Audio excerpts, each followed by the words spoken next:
players I remember, 4 years old, always, every year, once a year, was making salami. You know, I remember as a little kid going to a farm and having a can of spray paint and putting my dad's initials on a pig that we chose. So all in-laws and cousins, whatever, and used to kill pig and whatever, do all the procedure and everything. The head was hanging up and the head was ended up in a pot and a lot of fat around. And then, of course, at night, when everything was finished, was wine, food, and dancing.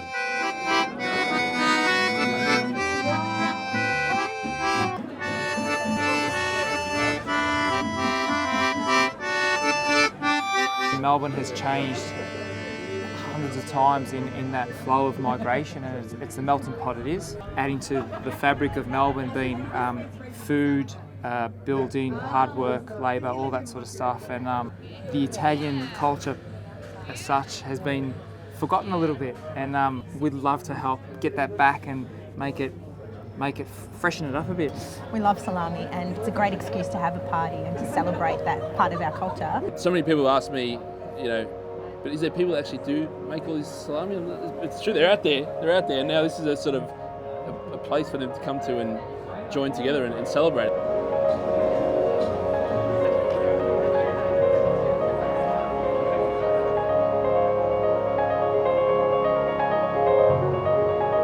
I come here with 1967 with my mum.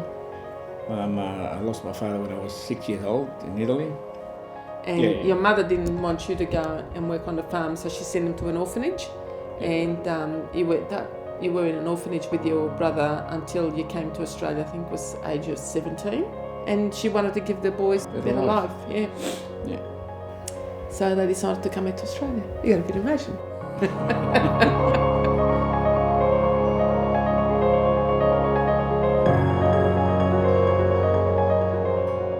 My father moved out to Australia in 1953. He came from a town called Kiankia. And so my family, I guess some of these traditions, when they emigrated to Australia, they brought those traditions with them. And I sort of picked that up, the passion for those traditions, and it wasn't just about the salami, it was about the whole pig. So it was a whole nose to tail philosophy. So the lard was really important as it was a cooking oil for them. Any leftover fat my nonna makes soap out of.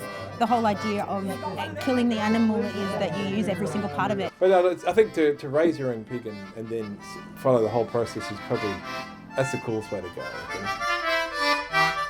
I'm probably a little bit obsessed with all things salami. This is a completed salami. Very proud to be the rightful heir to this old school machine here. It's not a Colombian salami if it doesn't have the sweet pepper sauce, I say. You know you've made it with salami when Uncle Cosmo goes, "You've made a good salami," you know, because he is like the real doyen. He's like the salami god. He said just enough to say, "Yeah, you made good salami," which means I've made fantastic salami. The way my mother-in-law used to make it, that's the way we do it. We haven't tried anything different. I'm sure there'll be some old school Italian who's had many more years of doing it than me. Who's, probably going to nail it because they maybe raised the pig up themselves. Who knows? If we win, we win. Don't really care. But that'd be best if you win. You'd be very proud of it.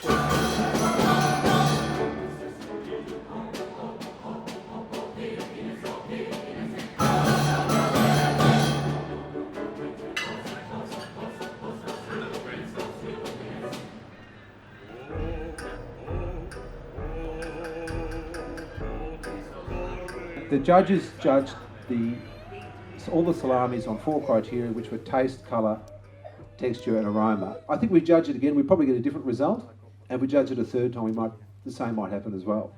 That's how good the entries were. Okay, and the winner is, with 86 points out of a possible 100, from the suburb of Bulleen, the BGS group.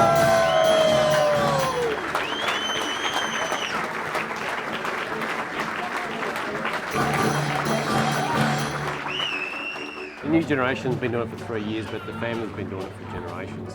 So we've had a lot of critics with the older generation about what they thought was the best, and this is what we do and everything. But we've added our own influence and our younger sort of ideas and things like that. And I think that's something they're not used to. But I think by winning first prize, I think maybe they might take a step back and see what it's all about.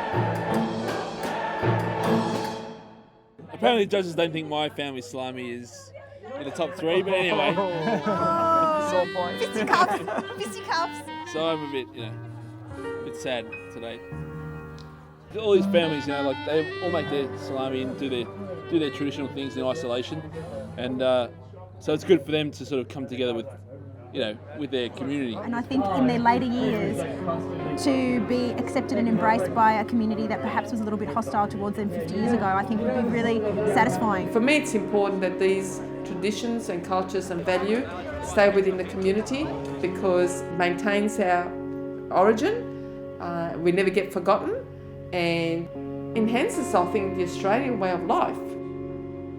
Upon entry, we had to have the competitors write down in 100 words or less, why is their salami going to win? And a lot of them were on the similar lines of it being love, family, tradition, passion. And I suppose whatever you do, if it involves any of that, how can it go wrong?